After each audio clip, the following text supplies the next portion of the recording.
જય શ્રી કૃષ્ણ, નમસ્કાર, પ્રણામ, સ્વાગત છે મિત્રો તમારું એક નવા વિડીયોમાં। મિત્રો, આપણી આજની કહાની એક પારિવારિક કહાની છે અને આ કહાની એક એવી સાસુ અને વહુની કહાની છે કે જેમાં સાસુએ પોતાની નજીકની સંબંધી બહેનપણી સાથે મળીને પોતાની વહુને પોતાના ઘરમાંથી બહાર કાઢવા માટે એવા કાવતરા કર્યા કે સાંભળીને તમારી આંખો પણ ભીંજાઈ જશે। તો મિત્રો, આ કહાની શરૂ કરીએ એ પહેલા અમારી તમને વિનંતી છે કે થોડો સમય કાઢીને વિડીયોમાં અંત સુધી જોડાયેલા રહેજો અને કહાની પસંદ આવે તો વિડીયોને લાઈક કરીને વધુમાં વધુ શેર પણ કરજો। તેમજ તમે આવી કેટલી અવનવી કહાની સાંભળવા માંગતા હોય તો આ ચેનલને સબસ્ક્રાઇબ જરૂરથી કરી લેજો, જેથી અમારા આવનારા નવા વિડીયોની માહિતી તમારા સુધી સૌથી પહેલા પહોંચે। તથા કોમેન્ટ બોક્સમાં કહાની વિશે તમારા પ્રતિભાવ જરૂરથી જણાવજો। તો ચાલો મિત્રો, શરૂ કરીએ આજની કહાની। મિત્રો, આજે સાંજનો સમય હતો અને સૂર્યનારાયણ ધીમે ધીમે આકાશમાં આથમી રહ્યા હતા અને થોડીક ઠંડક આખા ઘરને ઘેરી રહી હતી। ત્યારે માનસી રસોડામાં ઊભી હતી। ત્યારે તેના હાથમાં ચાની કીટલી હતી અને મનમાં અનેક વિચારો। દરરોજની જેમ આજે પણ એણે આખો દિવસ ઘરનું કામ પૂર્ણ કર્યું, પરંતુ તેના મનમાં એક વિચિત્ર ભાર હતો જે તેને દરરોજ થકવાડી દેતો હતો। ચાની ટ્રે પકડીને માનસી શોભનાબેનના રૂમ તરફ આગળ વધી ત્યારે તેના હૃદયમાં એક વિચિત્ર હલનચલન હતી, જાણે તેનું દરેક પગલું તેના હૃદયના ધબકારાને ઝડપી બનાવી રહ્યું હતું।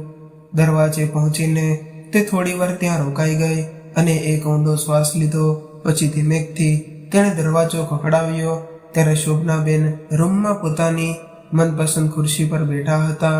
તેના હાથમાં અખબાર હતું, પરંતુ તેની નજર અખબારના શબ્દો પર ન હતી, પણ દૂર ક્યાંક ખોવાઈ ગઈ હતી।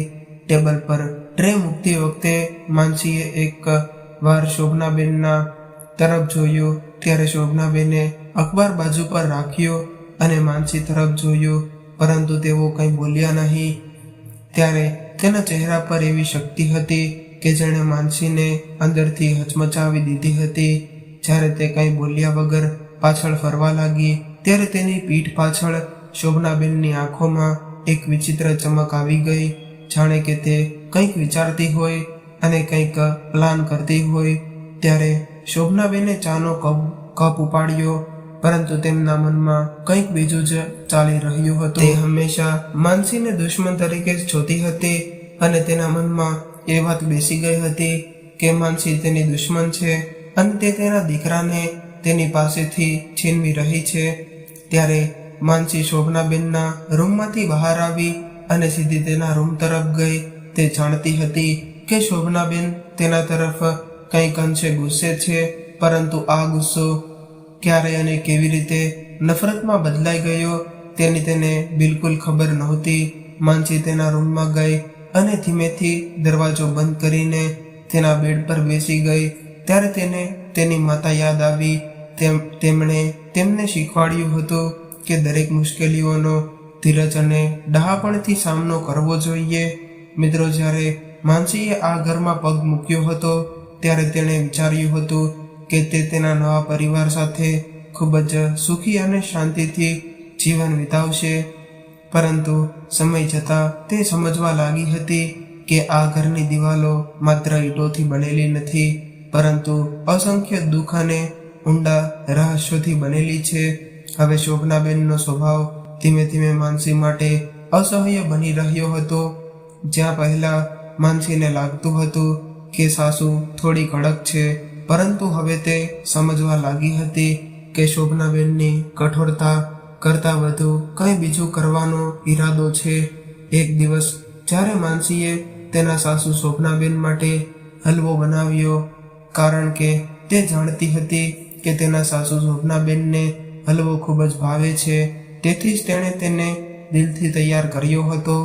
જ્યારે માનસી હલવાનો વાટકો લઈને શોભનાબેનના રૂમમાં પહોંચી ત્યારે તેના ચહેરા પર હળવું સ્મિત દેખાયું, પરંતુ ત્યારે માનસીને પોતાના સાસુના આ સ્મિતમાં કંઈક બીજું જ લાગ્યું કે જાણે કોઈ ગુપ્ત અર્થ છુપાયેલો હોય। ત્યારે શોભનાબેને હલવાનો વાટકો લીધો અને માનસી તરફ ધ્યાનથી જોયું અને કહ્યું કે તે હલવો તમે ખૂબ જ સરસ બનાવ્યો છે.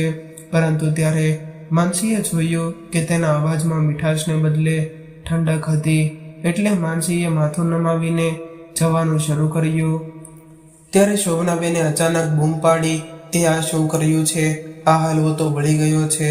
તુરંત માનસીએ પાછળ ફરીને જોયું તો ત્યારે શોભનાબેને હલવાનો વાટકો ફર્શ પર ફેંકી દીધો હતો. અને ત્યારે જ શોભનાબેને ગુસ્સો બતાવતા કહ્યું કે તને રાંધતા પણ આવડતું પણ નથી. આ ઘરમાં તે શું કરવાનું વિચાર્યું છે? તું તે મને ઝેર આપવાનું નક્કી કર્યું છે. ત્યારે પોતાના સાસુના મોઢેથી આવું સાંભળીને માનસીની આંખોમાં આંસુ આવી ગયા. કારણ કે તે જાણતી હતી કે તેણે હલવો સંપૂર્ણ રીતે સારો બનાવ્યો હતો. પરંતુ શોભનાબેનનું આવું રૌદ્ર સ્વરૂપ જોઈને તે હચમચી ગઈ. પછી શોભનાબેને આ તકનો લાભ લઈને પોતાના દીકરા મહેશને બહાર બોલાવ્યો, જે તેના રૂમમાં કંઈક વાંચી રહ્યો હતો. તેણે તરત જ તેની તરફ જોયું અને કહ્યું, જરા જો મહેશ, આ તારી પત્નીની કેટલી બેદરકારી છે. મિત્રો, એ તો માત્ર હલવો હતો, પરંતુ કલ્પના કરો કે તેમણે બીજી કોઈ મોટી ભૂલ કરી હશે. ત્યારે મહેશે માનસી તરફ જોયું ત્યારે તે તેની આંખોમાં આંસુ સાથે ઊભી હતી. મહેશ જાણતો હતો કે તેની માતા ક્યારેય ખૂબ જ કડક પણ હોઈ શકે છે, પરંતુ તે તેની માતા સામે કંઈ બોલી શક્યો નહીં અને તેણે માત્ર તેની પત્નીને ઈશારો કર્યો. અને આ ઘટનાથી માનસીને ઘણું દુઃખ થયું, કારણ કે તેણે કંઈ પણ ભૂલ કરી ન હતી. પરંતુ શોભનાબેને ઘરમાં આટલો બધો હંગામો મચાવી દીધો હતો, અને જો તે ક્યારેય ભૂલ કરશે તો શોભનાબેન સાથે શું કરશે? પરંતુ મિત્રો, આ તો માત્ર શરૂઆત હતી. હવે ધીરે ધીરે શોભનાબેને માનસીને હેરાન કરવાના વધુ રસ્તાઓ શોધવા કાઢ્યા હતા. એક દિવસ શોભનાબેને માનસીને મંદિરે જવાનું કહ્યું, પરંતુ સાથે તેણે તેને બજારમાંથી કેટલી વસ્તુઓ લાવવાનું પણ કહ્યું હતું. એટલે માનસીએ મંદિરમાં જઈને ભગવાનને પ્રાર્થના કરી અને પછી બજાર તરફ ગઈ અને બજારમાંથી પોતાની સાસુએ મંગાવેલી વસ્તુઓ લઈને જ્યારે તે ઘરે પાછી આવી ત્યારે શોભનાબેને ગુસ્સામાં કહ્યું કે માનસી, તું આટલો સમય ક્યાં હતી? ત્યારે માનસીએ પોતાની સાસુને સમજાવવાની કોશિશ કરી કે તે મંદિર અને બજાર બંને જગ્યાએ ગઈ હતી. પરંતુ ત્યારે શોભનાબેને તેને એક પણ વાત ન સાંભળી, એટલે એ ચૂપચાપ તેના રૂમમાં ગઈ અને પોતાની જાતને કાબૂમાં રાખવાનો પ્રયત્ન કરવા લાગી. એ દરમિયાન મહેશ તેના કામ અને ઘરની સમસ્યાઓને લઈને ખૂબ જ હેરાન રહી ગયો હતો. ત્યારે તે જોઈ રહ્યો હતો કે તેની માતા અને પત્ની વચ્ચે તણાવ વધી રહ્યો છે, પરંતુ તે બંનેમાંથી કોઈ પણનો પક્ષ લેવા માટે અસમર્થ હતો. કારણ કે બાળપણથી જ તેની માતા તેના માટે સર્વસ્વ હતી અને તે તેની માતાને કંઈ નુકસાન પહોંચાડવા નહોતો માંગતો. અને બીજી તરફ તેની પત્ની માનસી હતી, તેના પ્રત્યે તેની જવાબદારીઓ હતી.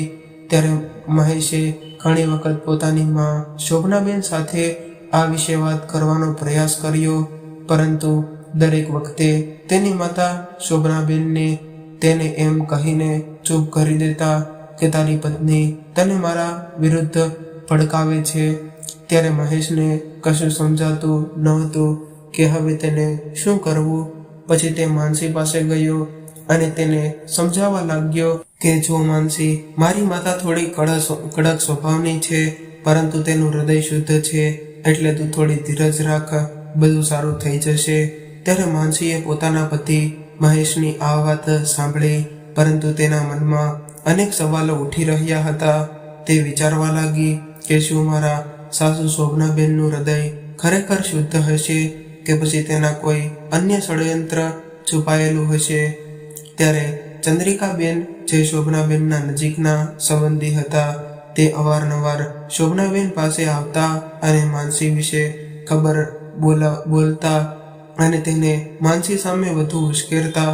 ત્યારે આવી રીતે ચંદ્રિકાબેન શોભનાબેનને ઉશ્કેરીને આગળ બળતણ ઉમેરી રહ્યા હતા. તે કહી રહ્યા હતા કે શોભના બહેન, મને તો લાગે છે કે આ છોકરી તમારા દીકરાને તમારાથી દૂર લઈ જશે, એટલે તમે આના ઉકેલ માટે કોઈ નક્કર ઉપાય વિચારવો પડશે. ત્યારે શોભનાબેને પોતાનું માથું હલાવ્યું અને કહ્યું, તમે સાચું કહી રહ્યા છો ચંદ્રિકાબેન. મારે આ મારી વહુને કંઈ એવો પાઠ ભણાવવો પડશે કે તેને છઠ્ઠીનું ધાવણ યાદ આવી જાય. ત્યારે ચંદ્રિકાબેનની આવી વાતો સાંભળીને શોભનાબેને પોતાની વહુ માનસી સામે પોતાની ચાલ વધુ તીવ્ર કરી દીધી. હવે તેણે ઘરની દરેક વસ્તુ પર ધ્યાન આપવાનું શરૂ કર્યું જેમાં માનસીની ભૂલ થઈ શકે છે. અને પછી તેણે આ વાતને મુદ્દો બનાવીને પોતાની વહુ માનસીને મેણા અને ટોણા મારવાનું શરૂ કરી દીધું હતું. હવે માનસી પણ સમજવા લાગી હતી કે પોતાના સાસુ શોભનાબેનની નારાજગી કોઈ સામાન્ય નથી, પરંતુ તે એક સારી રીતે વિચારેલી વ્યૂહરચનાનો એક ભાગ છે. હવે દરેક વીતતા દિવસ સાથે તે વધુને વધુ ખોટા રસ્તાઓમાં આવી રહી હતી. ત્યારે માનસીએ ઘણીવાર વિચાર્યું કે તેણે પોતાના પતિ મહેશ સાથે આ વિશે વાત કરવી જોઈએ, પરંતુ ત્યારે તેને ડર હતો કે મહેશ પણ તેની વાત નહીં સાંભળે. હવે તો માનસીની હાલત ધીરે ધીરે બગડવા લાગી હતી. હવે માનસી તેની સહનશીલતાની સીમા પર પહોંચી ગઈ હતી, પરંતુ તેને કશું સમજાતું નહોતું કે હવે તેને શું કરવું જોઈએ. ત્યારે તેણે તેની માતા સાથે વાત કરવાનો પ્રયાસ કર્યો, પરંતુ શોભનાબેને તેને ફોન પર પણ લાંબા સમય સુધી વાત કરવા દીધી નહીં. હવે માનસી એકલી અને લાચારી અનુભવવા લાગી હતી. અને હવે તો શોભનાબેન અને ચંદ્રિકાબેનના કાવતરાઓ ધીરે ધીરે પોતાની અસલી રંગ બતાવવા લાગ્યા હતા. અને માનસી દરરોજ નવા નવા આરોપોનો સામનો કરી રહી હતી. તેની દરેક નાની મોટી ભૂલને અતિયુક્ત ભરી ગણવામાં આવતી હતી, જેના કારણે તેના ઘરનું વાતાવરણ વધુ તંગ બની રહ્યું હતું. પરંતુ માનસી હજી પણ સમજી શકતી નહોતી કે આ બધું માત્ર તેને હેરાન કરવા માટે થઈ રહ્યું છે કે પછી તેની પાછળ કોઈ ઊંડું કાવતરું છુપાયેલું છે. ત્યારે ચંદ્રિકાબેને શોભનાબેનને સૂચન કર્યું હતું કે માનસીને આ ઘરમાંથી બહાર કાઢવાનો શ્રેષ્ઠ રસ્તો એ છે કે તે પોતાના પતિ મહેશની સામે એટલી નીચે પડી જાય કે તે પોતે તેને છોડી દે. એક દિવસ ચંદ્રિકાબેને આવીને શોભનાબેનને કહ્યું કે શોભનાબેન, તમે તમારી વહુ માનસીને ખૂબ જ પ્રેમ કરો છો, પરંતુ તમારે એક દિવસ નબળા અને અપમાનિત થવું પડશે. તેથી તમારા દીકરા મહેશને પણ એવું લાગવા માંડે છે કે પોતાની પત્ની માનસી આ ઘરને લાયક નથી. જો તે પોતે આ ઘર છોડી દેશે તો તમારું કામ સરળ થઈ જશે.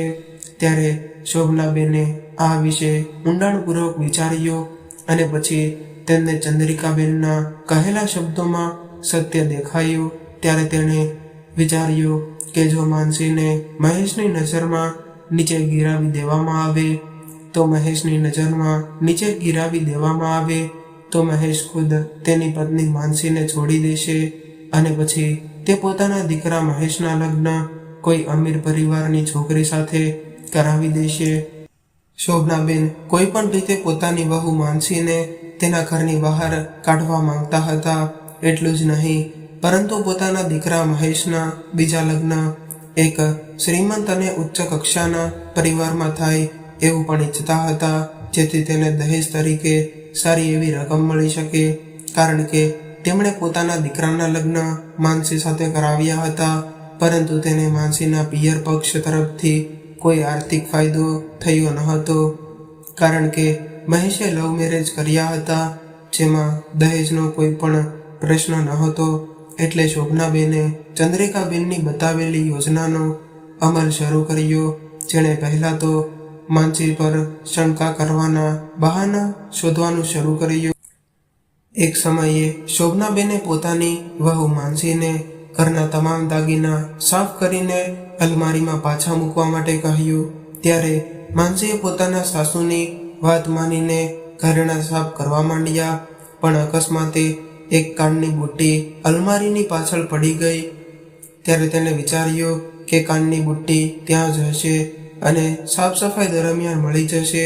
બીજા દિવસે જ્યારે શોભનાબેને ઘરેણા તપાસ્યા અને જોયું કે એક કાનની બુટ્ટી ગાયબ હતી, ત્યારે તેમણે તરત જ પોતાના દીકરા મહેશને ફોન કર્યો અને ગુસ્સામાં કહ્યું કે આ જો દીકરા, તારી પત્નીએ મારા કાનની બુટ્ટી ચોરી લીધી છે. મેં તેને ઘણા ઘરેણા સાફ કરવા માટે કહ્યું હતું અને હવે એક કાનની બુટ્ટી ઘટે છે. ત્યારે મહેશને કશું સમજાયું નહીં કે આ કેવી રીતે થઈ શકે. એટલે તેણે પોતાની પત્ની માનસીને પૂછ્યું કે શું આજે તે આ બધા ઘરેણા બરાબર સંભાળ્યા હતા. ત્યારે માનસીએ પોતાનું માથું હલાવ્યું અને કહ્યું કે હા, મેં બધા ઘરેણા બરાબર રાખ્યા હતા. કદાચ એ બુટ્ટી ક્યાંય પડી ગઈ હશે, હું શોધી લઈશ. ત્યારે શોભનાબેને તરત જ ટોણા મારવાનું શરૂ કર્યું કે બુટ્ટી પડી ગઈ છે કે તમારા મનમાં કંઈક બીજું છે. મારી સામે આવા બધા બહાના ન બનાવ. મેં પહેલાં જ જોયું છે કે તું કંઈક ખોટું કરી રહી છે. આ બધું સાંભળીને મહેશને ખરાબ લાગ્યું, પણ તે તેની માતા સામે કશું બોલી શક્યો નહીં. ત્યારે માનસીએ બુટ્ટી શોધવાનો પૂરો પ્રયાસ કર્યો, પરંતુ તે બુટ્ટી મળી શકી નહીં. એટલે શોભનાબેને આ વાતને અતિ ગંભીરપણે લઈ લીધી હતી કે જેને કારણે તેના મનમાં માનસી સામેના ષડયંત્રો વધી રહ્યા હતા અને પોતાના સાસુ દ્વારા માનસીને દરરોજ માનસિક ત્રાસ આપવામાં આવતો હતો, જેને કારણે તે ધીરે ધીરે ભાંગવા લાગી હતી. પરંતુ ત્યારે માનસી કશું સમજી શકી ન હતી કે તેની સામે આવું કેમ થઈ રહ્યું છે. એક દિવસ એવો હતો કે જ્યારે મહેશ પોતાના ઘરે ન હતો અને ત્યારે શોભનાબેન અને ચંદ્રિકાબેન બેઠા હતા અને એકબીજાની વચ્ચે વાતો કરી રહ્યા હતા. તેઓ બંને માનસી સામેના તેમના પ્લાનની ચર્ચા કરી રહ્યા હતા અને તેઓએ વિચાર્યું કે હવે તેમણે મહેશને સમજાવવું પડશે કે માનસી ઘર છોડવાને લાયક છે. એ વખતે માંડી ઘરે તે ઘરનો એક ખૂણો સાફ કરી રહી હતી. જ્યારે તેણે પોતાના સાસુ શોભનાબેન અને ચંદ્રિકાબેન વચ્ચેની વાતચીત સાંભળી, ત્યારે તેની આવી વાતો સાંભળીને તેની આંખોમાં આંસુ આવી ગયા. હવે તે સંપૂર્ણ રીતે સમજી ગઈ હતી કે તેની સામે શું કાવતરું ઘડવામાં આવી રહ્યું છે. બીજી બાજુ શોભનાબેન અને ચંદ્રિકાબેને વાતથી અજાણ હતા કે તેમણે કે પ્લાન બનાવ્યું હશે. એ માનસીએ બધું સાંભળ્યું છે. ત્યારે તે ચૂપચાપ ત્યાંથી નીકળી ગઈ અને તેના રૂમમાં ગઈ અને પોતાની જાતને કાબૂમાં રાખવાનો પ્રયત્ન કર્યો. હવે માનસીને આ વાત સમજાઈ ગઈ હતી કે પોતાના સાસુ શોભનાબેન એને આ ઘરમાંથી કાઢી મૂકવા માટે કોઈ પણ હદ સુધી જઈ શકે છે. એટલે માનસીએ નક્કી કર્યું હતું કે તે પોતાની સાસુ શોભનાબેનના આ બધા કાવતરા સામે એકલા હાથે લડશે. પરંતુ તે એ પણ જાણતી હતી કે તેને આ માટે મહેશના સમર્થનની પણ જરૂર છે.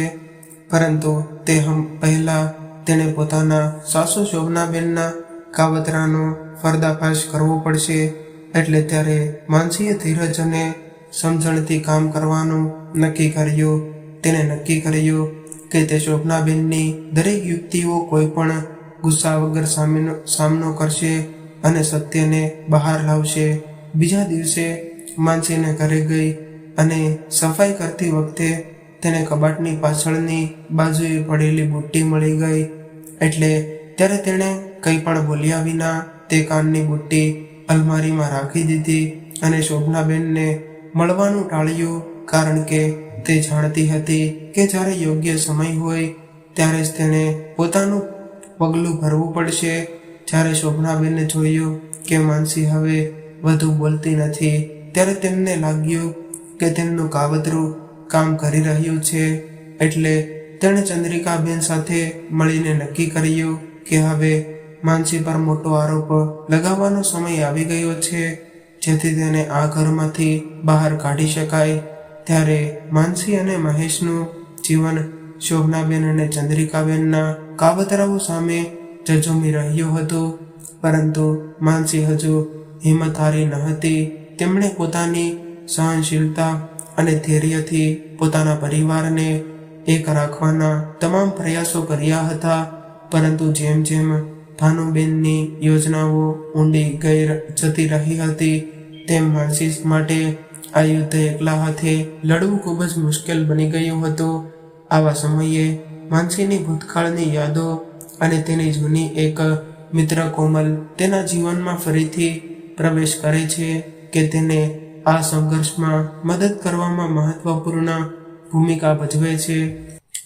ત્યારે માનસીને યાદ આવ્યું કે જ્યારે પણ તે કોઈ પણ મુશ્કેલીમાં આવી છે, ત્યારે કોમલે તેને હિંમત આપી અને દરેક મુશ્કેલ ક્ષણમાં તેનો સાથ આપ્યો છે. મિત્રો, કોમલ એક હિંમતવાન અને દૃઢ મનોબળ ધરાવતી છોકરી હતી, જેણે માનસીને દરેક પરિસ્થિતિમાં બહાદુરીથી લડવાનું શીખવાડ્યું હતું. પરંતુ લગ્ન પછી પોતાના જીવનની કટિબદ્ધતાઓને કારણે તે બંને બહેનપણીઓનો સંપૂર્ણ સંપર્ક તૂટી ગયો હતો. એક દિવસ જ્યારે માનસી પોતાની સમસ્યાઓથી ઝઝૂમી રહી હતી, ત્યારે અચાનક તેનો ફોન રણક્યો. ત્યારે ફોન પર બીજું કોઈ નહીં પણ તેની બહેનપણી કોમલ હતી. ત્યારે માનસીના અવાજમાં છુપાયેલી ઉદાસનો અહેસાસ કરીને કોમલે તેને મળવા માટે બોલાવી. ત્યારે તો માનસીએ તેની સમસ્યાઓ વિશે કોમલને કંઈ કહ્યું નહીં, પરંતુ કોમલ તેના અવાજ પરથી સમજી ગઈ હતી કે માનસી સાથે કંઈક ખોટું છે. ત્યારે કોમલ તરત જ નક્કી કરે છે કે તે માનસીના ઘરે જશે અને તેને મળશે. ત્યાર પછી બીજા દિવસે કોમલ માનસીના ઘરે પહોંચી ગઈ. ત્યારે કોમલને પોતાના ઘરે આવેલી જોઈને માનસીના ચહેરા પર આછું સ્મિત દેખાયું અને તે તેની બહેનપણીને જોઈને ખૂબ જ ખુશ થઈ ગઈ અને તેને ગળે લગાડી લીધી. ત્યારે કોમલે માનસીને કહ્યું કે તારા અવાજ પરથી મને સ્પષ્ટ લાગતું હતું કે તારી સાથે કંઈક બરાબર નથી થઈ રહ્યું. શું થયું છે માનસી? તું મારાથી કંઈ પણ ના છુપાવતી. ત્યારે થોડો સમય મૌન રહ્યા બાદ આખરે માનસીએ પોતાના દિલની બધી જ વાત કોમલને જણાવી દીધી. અને ત્યારે તેણે પોતાના સાસુ શોભનાબેન અને તેમના નજીકના સંબંધી ચંદ્રિકાબેનના કાવતરા વિશે પણ જણાવ્યું. અને આ સંઘર્ષમાં તે એકલી કેવી રીતે સંઘર્ષ કરી રહી છે એ પણ જણાવ્યું. ત્યારે કોમલે પણ માનસીની વાત ધ્યાનથી સાંભળી અને પછી તેને સમજતા કહ્યું કે માનસી, તે જીવનમાં જે સંઘર્ષનો સામનો કર્યો છે તેને તને કમજોર નથી બનાવી, પરંતુ તેણે તને વધુ મજબૂત બનાવી છે. તારી માતાએ હંમેશા તને ધીરજ અને સહનશીલતા શીખવી છે. પણ હવે સમય આવી ગયો છે તારે આ ષડયંત્ર સામે અડગ ઊભા રહેવાનો અને તારી જે શક્તિને બહાર કાઢવાનો. હું હંમેશા તારી સાથે છું. આપણે સાથે મળીને આ ષડયંત્રનો પર્દાફાશ કરવો પડશે. કોમલના આ શબ્દોએ માનસીને હિંમત આપી અને ત્યારે પહેલીવાર તેણે અહેસાસ થયો કે તે આ લડાઈમાં એકલી નથી. કોમલ સાથે રહેવાથી તેના સંઘર્ષમાં એક નવી ઉર્જા મળી હતી. જો કે તે મહેશ અને માનસીના જીવનમાં એક નવી ઉર્જા હતી. સારું ચાલી રહ્યું હતું, પરંતુ શોભનાબેન અને ચંદ્રિકાબેનના કાવતરા હજુ પણ ચાલુ હતા. તે આ માટે સતત પ્રયત્નો કરી રહી હતી. જ્યારે ચંદ્રિકાબેન તેને આ યોજનામાં પૂરો સાથ આપી રહ્યા હતા, ત્યારે માનસીએ તેને એ પણ ખબર હતી કે તેના સાસુ શોભનાબેન અને ચંદ્રિકાબેન તેને પોતાને ઘરથી બહાર ફેંકી દેવાની યોજના બનાવી રહ્યા છે. પરંતુ તેણે તે વાત તે મહેશથી છુપાવી રાખી હતી. ત્યારે શોભનાબેને જોયું કે પોતાની વહુ માનસીને સીધી પોતાની ઘરમાંથી દૂર કરાવી શક્ય નથી. તેથી તેમણે એક નવું પગલું ભર્યું. તેઓએ નકલી દસ્તાવેજ તૈયાર કરવાનું નક્કી કર્યું કે જેમાં લખેલું હતું કે મહેશે તેના તમામ ટ્રાન્સફર કરી લીધા છે અને તમામ મિલકત તેમની પત્નીના નામે ટ્રાન્સફર કરાવવામાં આવી છે. આ દસ્તાવેજના આધારે તે માનસીને સાબિત કરવા માંગતી હતી કે માનસીએ આ ઘર તેના નામે કરાવ્યું છે અને તે તેની આ ઘરમાંથી બહાર કાઢવા માંગતી હતી.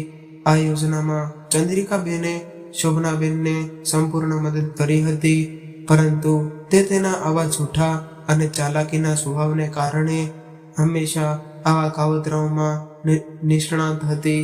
તેણે આ નકલી દસ્તાવેજ એવી રીતે તૈયાર કર્યા હતા કે કોઈ પણ તેને અસલી રીતે સ્વીકારવા માટે પણ મજબૂર થઈ જાય. ત્યારે શોભનાબેને અને ચંદ્રિકાબેને આ દસ્તાવેજ પોતાના દીકરા મહેશની સામે મૂકીને તેને માનસિક રીતે દબાણમાં મૂકવાનું વિચાર્યું હતું.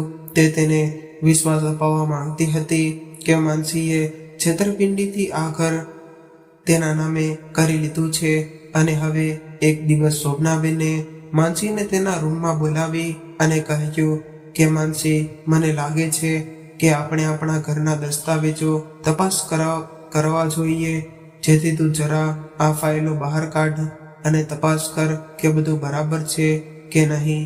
ત્યારે માનસીએ પોતાના સાસુને કોઈ પણ સવાલ કર્યા વગર ફાઇલો બહાર કાઢી અને તેમની સામે જોવા લાગી, પરંતુ દસ્તાવેજો જોતા જ તે ચોંકી ગઈ, કારણ કે તે દસ્તાવેજોમાં કંઈક ખોટું હતું, જાણે કોઈએ જાણી જોઈને ખોટી રીતે તૈયાર કર્યા હોય.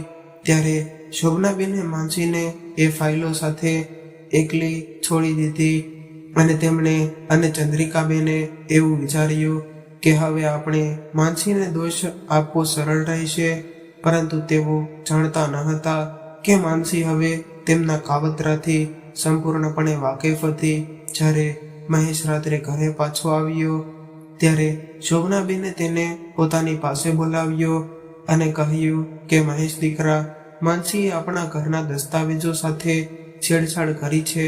મને લાગે છે કે તે ઘરના દસ્તાવેજોમાં છેડછાડ કરી રહી છે, જેથી આ ઘર તેના નામે થઈ જાય. આ સાંભળીને મહેશને પણ ખૂબ જ ગુસ્સો આવ્યો અને તેણે તરત જ માનસીને પૂછ્યું કે માનસી. એ તેને શાંતિથી કહ્યું કે મહેશ, તમે પહેલા આ દસ્તાવેજો જાતે જોઈ લો. જ્યારે ફાઇલો પોતાના હાથમાં લીધી અને ધ્યાનથી વાંચ્યો ત્યારે તેને લાગ્યું કે કંઈક ખોટું છે, પણ તેને કશું સમજી શક્યો નહીં કે ભૂલ શું હતી. ત્યારે માનસીએ કહ્યું હતું કે તમે આ દસ્તાવેજો વકીલને એકવાર બતાવો, જેથી સત્ય બહાર આવે.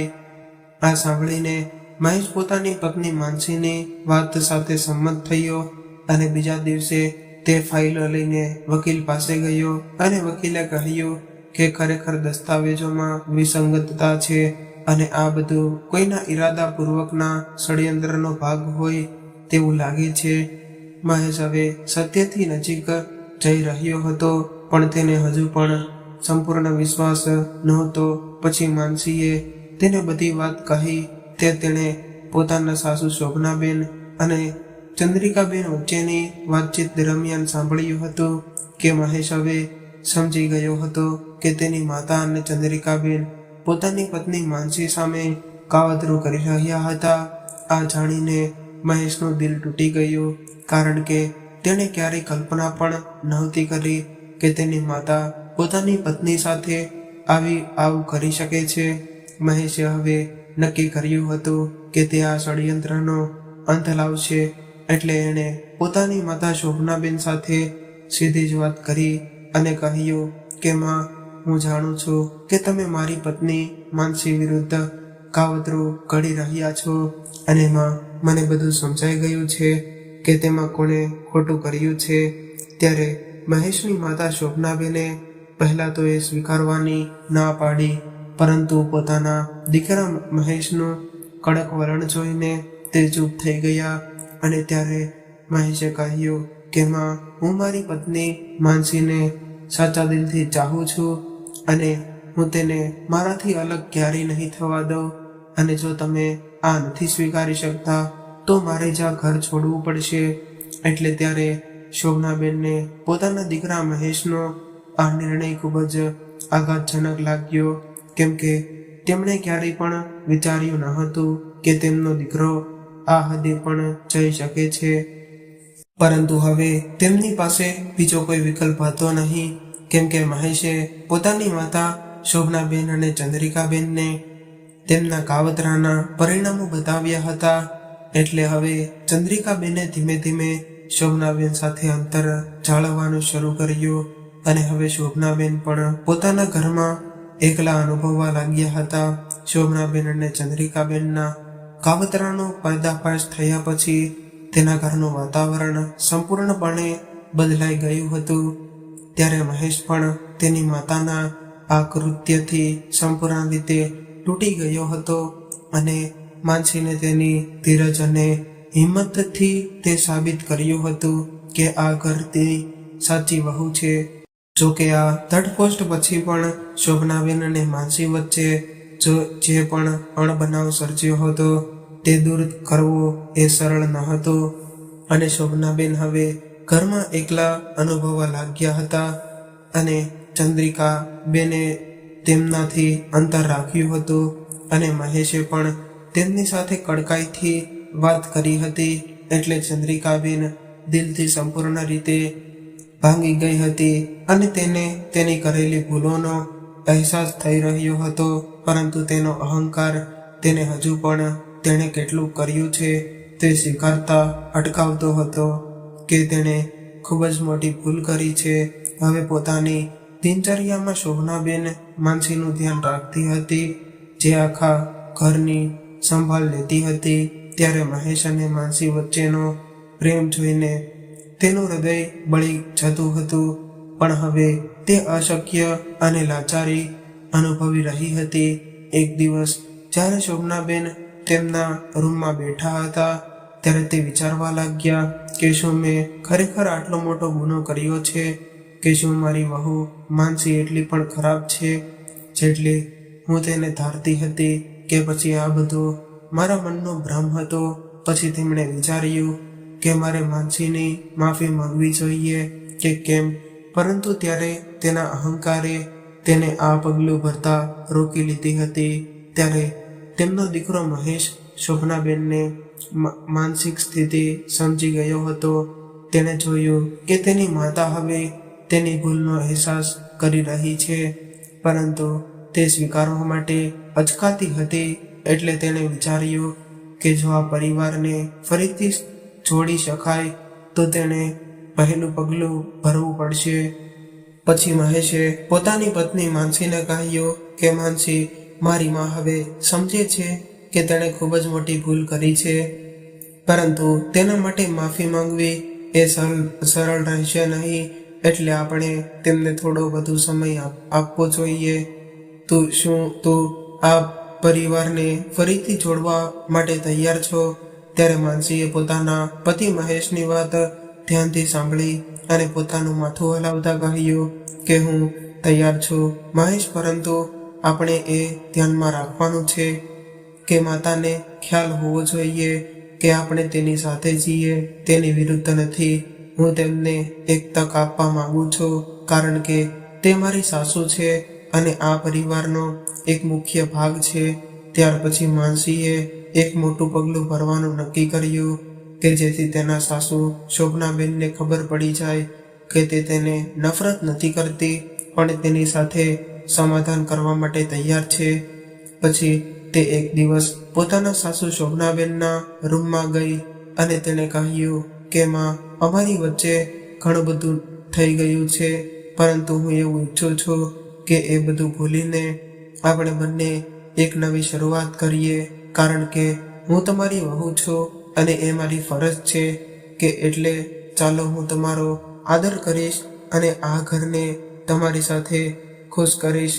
ત્યારે શોભનાબેને પોતાની વહુ માનસીની આ વાત સાંભળી, પરંતુ તે કંઈ બોલી ન શક્યા, કારણ કે તેમના હૃદયમાં લાગણીઓ ઉભરાઈ રહી હતી, પરંતુ તે તેને સમજી શકતી ન હતી.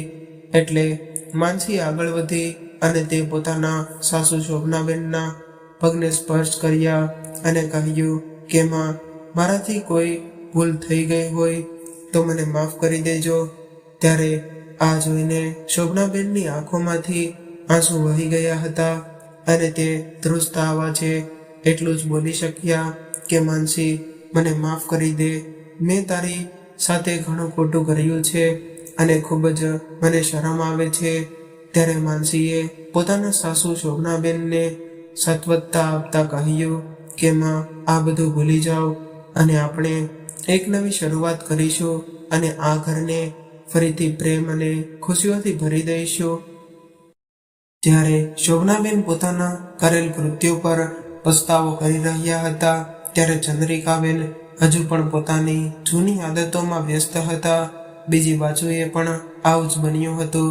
તે કાવતરું કરવામાં વ્યસ્ત હતી, પરંતુ એક દિવસ તેના દુષ્કૃત્યોનો પર્દાફાશ થયો અને ચંદ્રિકાબેને બીજા ઘરમાં ઝઘડો કરાવવાનો પ્રયાસ કર્યો, પરંતુ આ વખતે તે રંગે હાથો ઝપડાઈ ગઈ.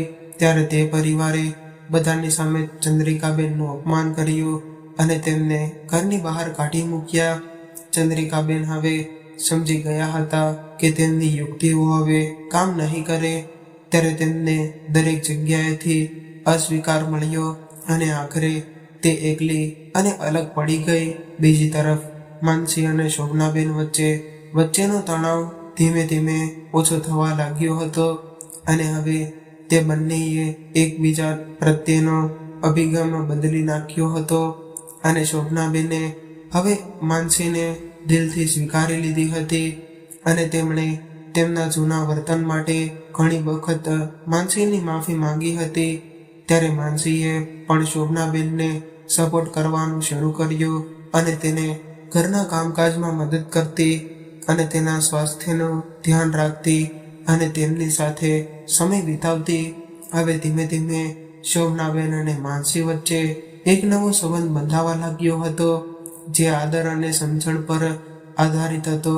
જ્યારે મહેશે જોયું કે તેની માતા અને પત્ની વચ્ચે હવે કોઈ તણાવ નથી, ત્યારે તેનું હૃદય આનંદથી ભરાઈ આવ્યું અને તેને લાગ્યું કે માનસીએ ખરેખર આ ઘરને નવું જીવન આપ્યું છે.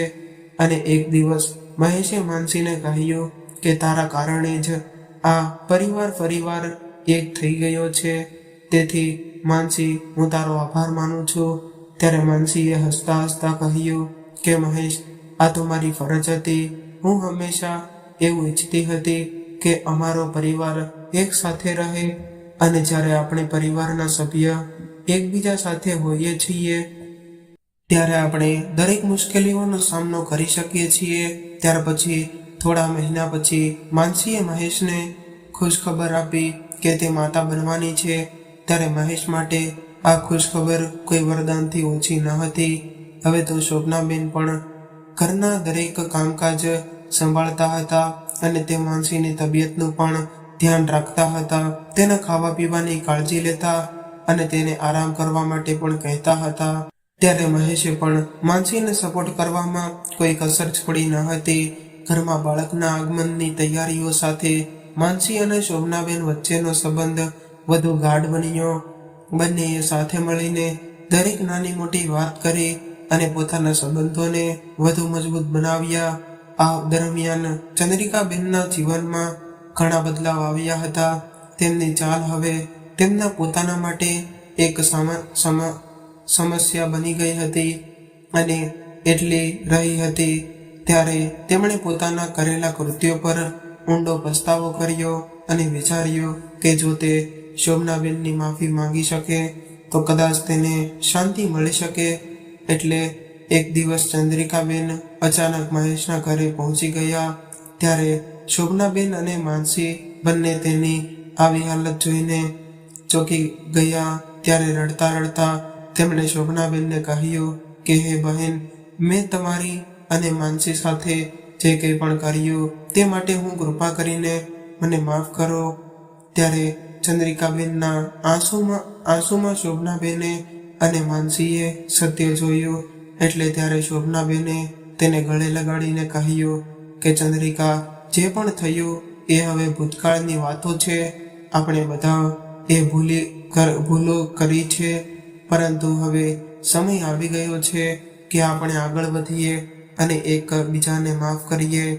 ત્યારે માનસીએ પણ ચંદ્રિકાબેનને માફ કરી દીધા અને ચંદ્રિકાબેને પણ હવે સંપૂર્ણપણે બદલવાનું નક્કી કરી લીધું હતું. હવે માનસીના બેબી શાવરનો દિવસ આવી ગયો હતો અને તેના ઘરમાં ખુશીનું નવું વાતાવરણ હતું. શોભનાબેને સમગ્ર સમારોહની તૈયારી કરી હતી અને તેના મિત્રો અને સંબંધીઓને આમંત્રણ આપ્યું હતું. સમારંભના દિવસે બધા જ ઘરના આંગણામાં ભેગા થયા અને ત્યારે પોતાના શોભનાબેને માનસીને શણગારેલા ઝૂલા પર બેસાડીને તેમની આરતી ઉતારી. પછી તેણે માનસીના માથા પર હાથ મૂક્યો અને કહ્યું કે દીકરી, ભગવાન તને હંમેશા ખુશ રાખે. તું આ ઘરની રોશની છે અને હું ખૂબ જ ખુશ છું કે તે મારી બધી ભૂલોને માફ કરી દીધી છે. આ દિવસથી તેના સમગ્ર પરિવાર માટે એક નવો અધ્યાય શરૂ થઈ ગયો. હવે તે બધા ખૂબ જ ખુશ હતા અને હવે આવનારા બાળકની આતુરતાથી રાહ જોઈ રહ્યા હતા. ત્યારે માનસીએ અને મહેશે બંને એક મળીને પોતાના બાળકના સ્વાગતની તૈયારી કરી અને શોભનાબેન પણ ખૂબ જ ઉત્સાહિત હતા અને દરેક નાની મોટી વાતને પોતે સંભાળતા હતા. એમણે માનસીના સ્વાસ્થ્યનું ખૂબ જ ધ્યાન રાખ્યું અને ખાતરી કરી કે તે કોઈ પણ પ્રકારની ચિંતાથી મુક્ત રહે. અને થોડા મહિના પછી માનસીએ એક સુંદર અને સ્વસ્થ છોકરાને જન્મ આપ્યો. ત્યારે આ સારા સમાચારે તેના આખા ઘરને વધુ રોશન કરી દીધું અને શોભનાબેને તેમના પુત્રને ખોળામાં લઈને કહ્યું કે આ દીકરો આપણા જીવનની સૌથી મોટી ખુશી છે, કારણ કે આ બાળકે જ અમારા પરિવારને ફરીથી જોડ્યો છે. હવે પરિવારના દરેક સભ્યએ તેમના જૂના વિખવાદને ભૂલીને એક નવું જીવન શરૂ કર્યું હતું. ત્યારે માનસી, મહેશ અને શોભનાબેન હવે તેમના નવજાત બાળક સાથે મળીને આ પરિવાર એક સાથે જીવન જીવવાનું શરૂ કર્યું. તો મિત્રો, આ કહાની તમને કેવી લાગી કોમેન્ટ કરીને જરૂરથી જણાવજો. અને કહાની પસંદ આવી હોય તો વિડીયોને લાઈક કરીને વધુમાં વધુ શેર પણ કરજો. તેમજ તમે આવી કેટલી અવનવી કહાની સાંભળવા માંગતા હોય તો આ ચેનલને સબસ્ક્રાઈબ જરૂરથી કરી લેજો, જેથી અમારા આવનારા નવા વિડીયોની માહિતી તમારા સુધી સૌથી પહેલાં પહોંચે. તો ચાલો મિત્રો, હવે ફરી મળીશું એક નવી કહાની સાથે. ત્યાં સુધી તમામ મિત્રોને જય શ્રી કૃષ્ણ. રાતે રાતે હર હર મહાદેવ. કહાનીને પૂરેપૂરી સાંભળવા માટે તમારો ખૂબ ખૂબ આભાર.